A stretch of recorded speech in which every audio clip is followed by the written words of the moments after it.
Common problem जो हम देखते हैं पीसीओएस में वो ये है कि फेशियल है। सही स्किन केयर रूटीन से और सही डाइट और लाइफस्टाइल चेंज से आप काफ़ी हद तक अपने एक्ने को कंट्रोल कर सकते हैं। 23 की एज तक तो पिंपल निकलना बिल्कुल नॉर्मल है, लेकिन उसके बाद ये पिंपल की क्रीम से नहीं जाएगा। क्या गलतियां आप कर रहे होंगे? एक क्रीम जो मैं सजेस्ट करूंगी जो आप ट्राई कर सकते हैं ये है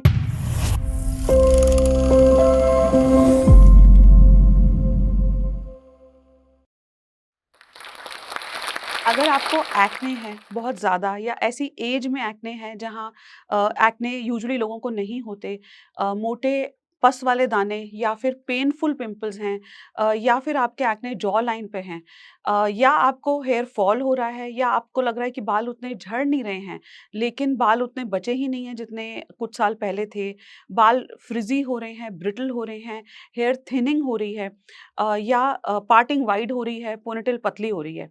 इसके अलावा ऐसे कोई सिम्पटम्स हैं जिसमें आपको लगता है कि अंडर आर्म्स डार्क हो रहे हैं, नेक डार्क हो रही है, या फिर प्राइवेट पार्ट्स डार्क हो रहे हैं, वेट कम करने की बहुत कोशिश कर रहे हैं लेकिन वेट कम नहीं हो रहा है।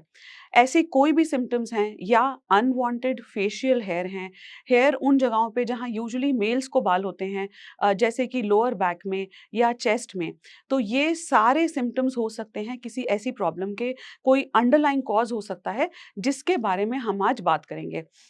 मैं हूँ डॉक्टर निवेता दादू, मैं एक डर्मेटोलॉजिस्ट हूँ और मैं दिल्ली में 16 इयर्स से प्रैक्टिस करती हूँ। तो आज हम बात करेंगे पीसीओएस के बारे में या पीसीओडी के बारे में। तो क्या होता है पीसीओएस? पीसीओएस या पीसीओडी है पॉलीसिस्टिक ओवेरियन डिजीज़।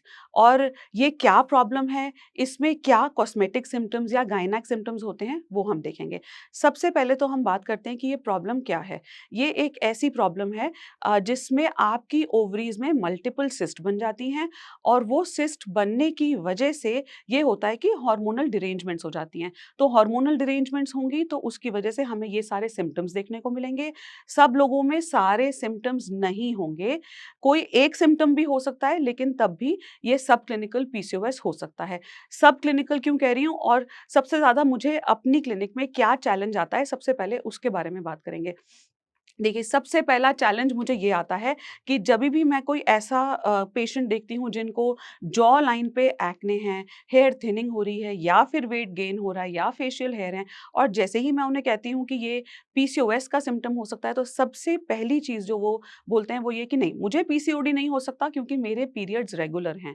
तो यहाँ पर सबसे पहले ये क्लियर करना चाहूँगी कि बिल्कुल भी ये ज़रूरी नहीं है कि आपको गायनेक सिम्पटम्स हों।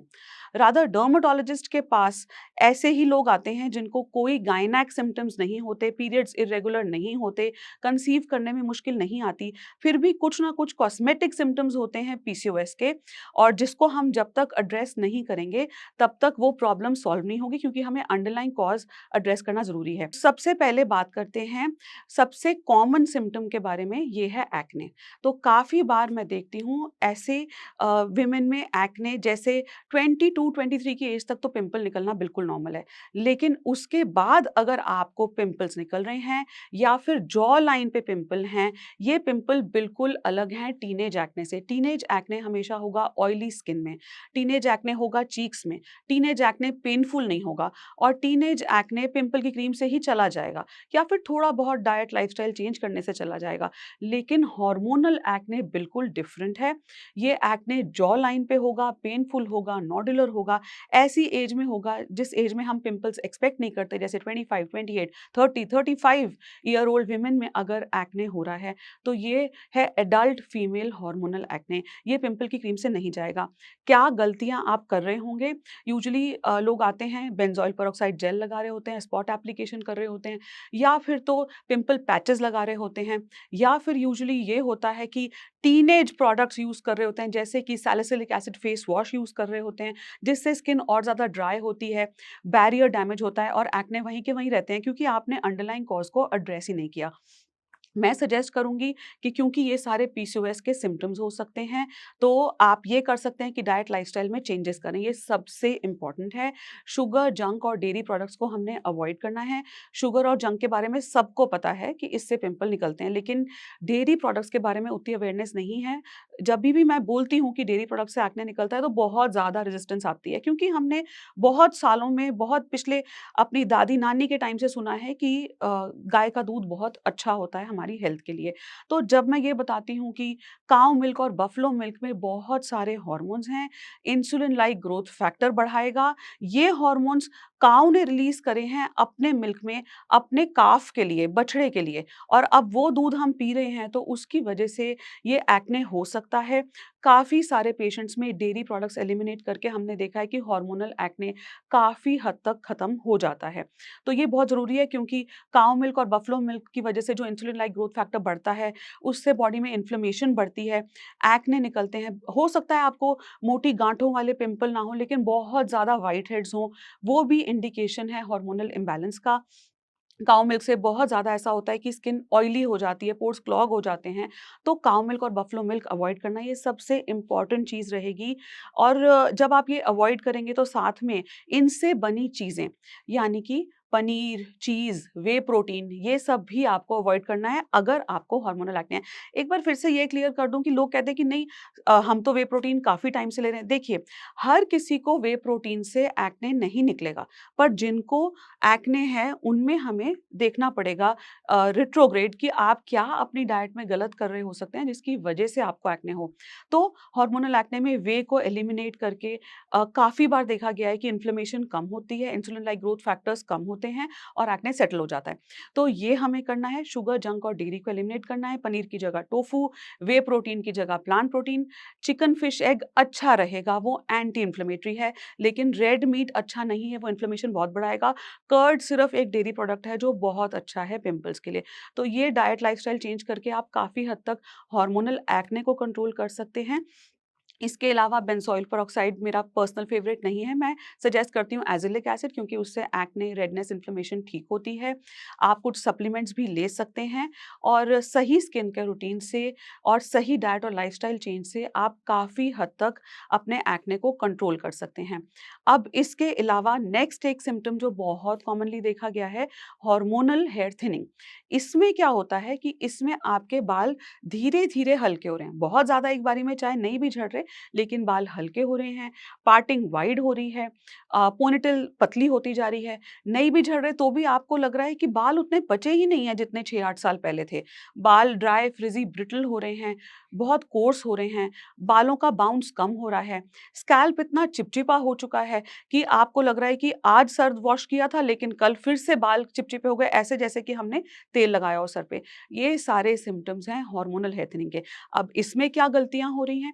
इसमें ये हो रहा है कि जैसे ही बाल ब्रिटल हो रहे हैं, तो हम सैलून में जाके केराटिन ट्रीटमेंट, बोटॉक्स ट्रीटमेंट करा रहे हैं, जिसमें बहुत ज़्यादा केमिकल्स हैं, जिसकी वजह से ये हो रहा है कि बाल और डैमेज हो रहे हैं, अंडरलाइंग कॉज़ एड्रेस नहीं हुआ है, और जब तक वो के जब केराटिन का रिज़ल्ट खत्म होगा, तो धीरे-धीरे फिर से बाल और ज़्यादा खराब हो जाएँगे और हम केराटिन, बोटॉक्स जैसे ट्रीटमेंट पे डिपेंडेंट हो जाएँगे।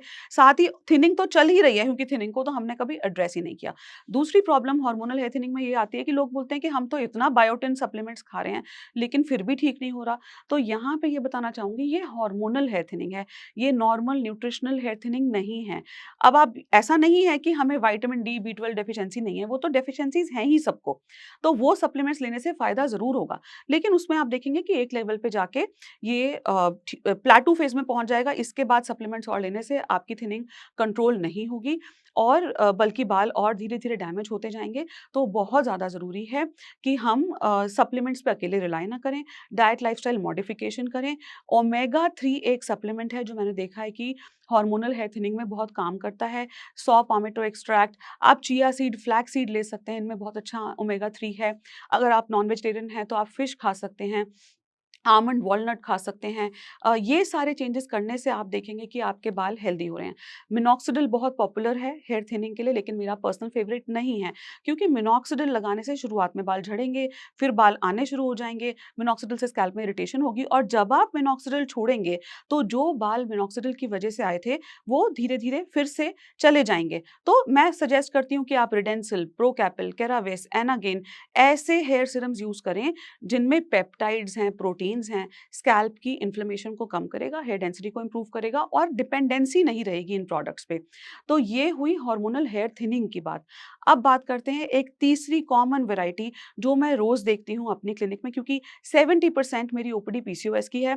तो ये एक वैरायटी है एकेंथोसिस की या वेट गेन की। एकेंथोसिस क्या होता है? ये एक प्रॉब्लम है जिसमें नेक, अंडरआर्म या थाइज़ का एरिया और काफ़ी बार फेस पर भी इतनी स्किन थिक वेल्वेटी हो जाती है और पिगमेंटेड हो जाती है, ये चीज़ें क्रीम लगाने से नहीं ठीक होंगी। तो आप इसमें ऐसा कर सकते हैं कि ये इंसुलिन रेज़िस्टेंस की वज़ह से होती है। इंसुलिन रेज़िस्टेंस का मतलब है कि आपकी बॉडी में इंसुलिन लेवल्स बढ़ रही हैं, या तो ये उन लोगों को होता है जिनका सेडेंटरी लाइफ़स्टाइल है, एक जगह बैठे रहने का काम है, एक्सरसाइज़ बहुत ज़्यादा नहीं है, या ऑफ़ कोर्स ऐसी प्रॉब्लम है कि आपका डाइट ही इनकरेक्ट है, आप शुगर, जंक और डेयरी प्रोडक्ट्स ज़्यादा ले रहे हैं। तो वो करेक्शन करने से, थोड़ा बहुत एक्सरसाइज़, डांस, एरोबिक्स, कुछ भी कार्डियो एक्टिविटी करने से आप इंसुलिन रेजिस्टेंस को कम कर सकते हैं। उससे आपका एकेंथोसिस इम्प्रूव होगा और जो वेट भी आपका स्टक हो गया है, प्लेटू फेज़ पे पहुँच गया है, वो वेट भी आपका अपने आप कम होना शुरू हो जाएगा। एक क्रीम जो मैं सजेस्ट करूँगी, जो आप ट्राई कर सकते हैं, ये हैं क्रीम्स जिनमें यूरिया, लैक्टिक एसिड और ग्लाइकोलिक एसिड है। ये अंडर आर्म्स वगैरह पे, नेक पे लगाने से आप पिगमेंटेशन को कंट्रोल कर सकते हैं। लेकिन यही याद रखना बहुत ज़रूरी है कि ये सब पीसीओएस के सिम्पटम्स हो सकते हैं।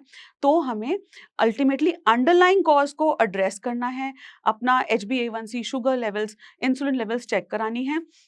अंडरलाइंग कॉज़ एड्रेस होगा, तो कभी ऐसा होगा ही नहीं कि वो पिगमेंटेशन लंबे समय तक रहे और वो दोबारा भी नहीं आएगी।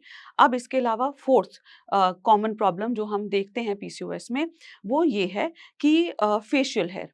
अब इतने सारे ऐसी विमेन आती हैं जिनको अनवांटेड फेशियल हेयर या हेयर उन बॉडी पार्ट्स पे जहाँ यूजुअली मेल्स को हेयर होते हैं, जैसे लोअर एब्डोमेन पे, चेस्ट पे। तो फेशियल हेयर भी हार्मोनल इश्यूज़ का एक सिम्पटम है। तो अंडरलाइंग हार्मोनल इम्बैलेंसेस होंगे जिसकी वजह से ये फेशियल हेयर होंगे। यूजुअली बाल हार्ड, ब्लैक, कोर्स होते हैं और शेविंग अगर आप करेंगे तो शेविंग से बाल चले जाएँगे, लेकिन अगले दिन फिर आ जाएँगे। तो आप मेल्स की तरह रोज़-रोज़ शेविंग नहीं कर सकते। अगर किसी के फाइन बाल हैं तो मैं ज़रूर एग्री करूँगी कि ये हार्मोनल फेशियल हेयर नहीं है और आप शेविंग कर सकते हैं। अब अगर आपके लिए इस तरह के फेशियल हेयर या उन जगहों पे बाल हैं जो हार्ड, ब्लैक, कोर्स बाल हैं, तो आपके लिए लेज़र हेयर रिडक्शन के अलावा और कोई ऑप्शन नहीं है। लेकिन जैसे कि मैंने पहले कहा था कि मैं प्रोडक्ट भी बताऊँगी, तो एफ्लोर्निथीन हाइड्रोक्लोराइड एक मॉलिक्यूल है जो अनवांटेड हेयर के लिए बना है। मैं बहुत ज़्यादा रिकमेंड नहीं करती इसे, क्योंकि इसे रोज़ लगाना होता है, बहुत ज़्यादा इफ़ेक्टिव नहीं है, लेकिन क्योंकि ये इंडिया में अवेलेबल है और कुछ इसका रिज़ल्ट है, तो आप इसे ज़रूर ट्राई कर सकते हैं और एफ्लोर्निथीन हाइड्रोक्लोराइड से आपके कोर्स बाल धीरे-धीरे बेटर हो जाएँगे। अब हम एक और टॉपिक के बारे में बात करेंगे, तो जैसे कि मैंने बताया था कि लीन पीसीओएस जैसी भी एक एंटिटी है। अब लीन पीसीओएस क्या है?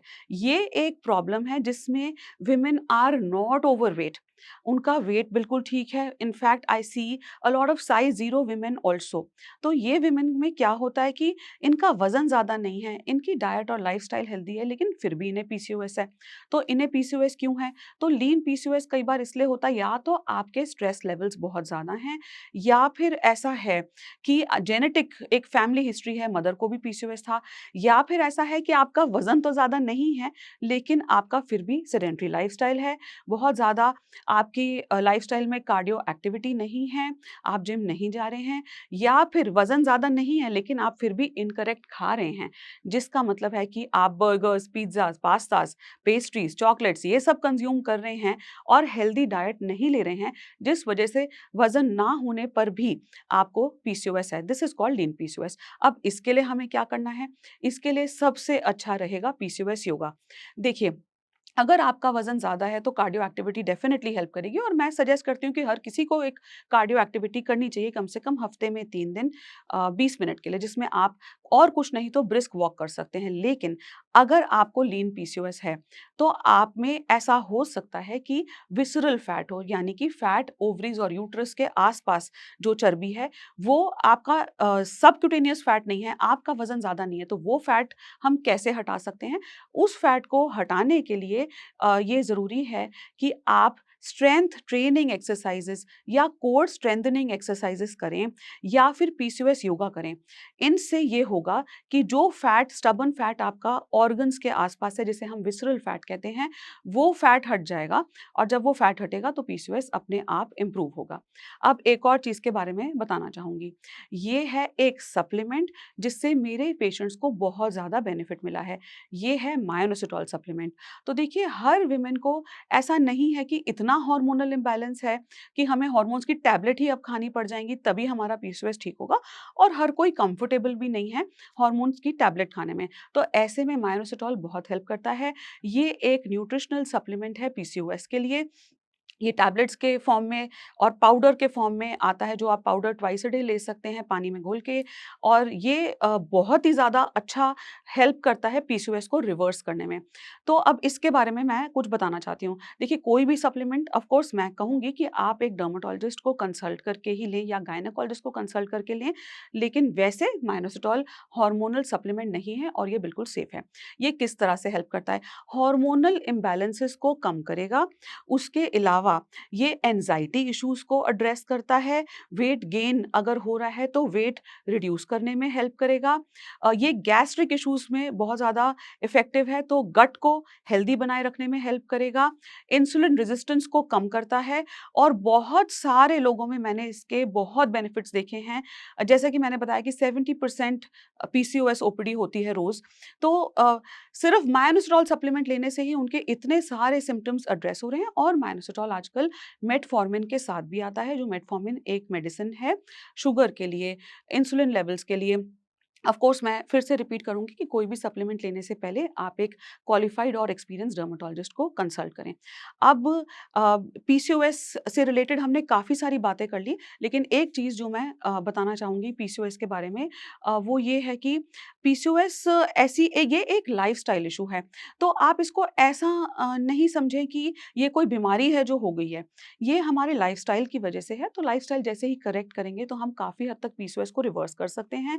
लेकिन हमें कॉन्स्टेंटली मेहनत करनी पड़ेगी, और पीसीओएस के लिए मुझे लगता है जैसे नशा मुक्ति केंद्र की जो टैगलाइन है वो शायद पीसीओएस पर भी अप्लाई होती है कि एक दिन में नहीं होगा लेकिन एक दिन ज़रूर होगा। और पीसीओएस के लिए मैं पूरी तरह से कोशिश करूँगी कि आपके जो भी सवाल हैं आप कमेंट सेक्शन में कमेंट करके बताइए। अगर आपकी अपनी कोई जर्नी रही है पीसीओएस की, तो वो भी आप हमें बता सकते हैं, जिससे कि जो भी हमारी ऑडियंस है जो पीसीओएस के बारे में ये सुन रही है, तो उन्हें कुछ फ़ायदा मिले। पीसीओएस ऐसी चीज़ नहीं है जिससे आपको निराश या हताश होने की ज़रूरत है। पीसीओएस ठीक हो सकता है। ऑफ़ कोर्स ये लाइफ़स्टाइल चेंजेज़ आपको हमेशा के लिए अडॉप्ट करने होंगे। वो हर चीज़ पे अप्लाई होता है। किसी भी चीज़ में आप इंस्टेंट रिज़ल्ट्स एक्सपेक्ट नहीं कर सकते। आई होप ये वीडियो इन्फॉर्मेटिव थी। अगर आप इस वीडियो तक पहुँचे हैं तो आप डेफ़िनिटली पीसीओएस से जूझ रहे हैं। आपकी अपनी कोई पीसीओएस की स्टोरी रही है, या फिर ऐसा हो सकता है कि आप किसी को जानते हैं जिन्हें पीसीओएस है। तो अगर आपको ये वीडियो अच्छी लगी तो वीडियो को लाइक कीजिए, और कमेंट सेक्शन में आप हमें बताइए। अगर आपके कोई भी सवाल हैं तो मैं पूरी कोशिश करूँगी उन्हें एड्रेस करने की। और वीडियो के एंड में मैं थैंक्स कहना चाहती हूँ जोश टॉक्स को, जिन्होंने मुझे मौका दिया कि मैं इतनी ऑडियंस को एड्रेस कर पाऊँ। Thank you.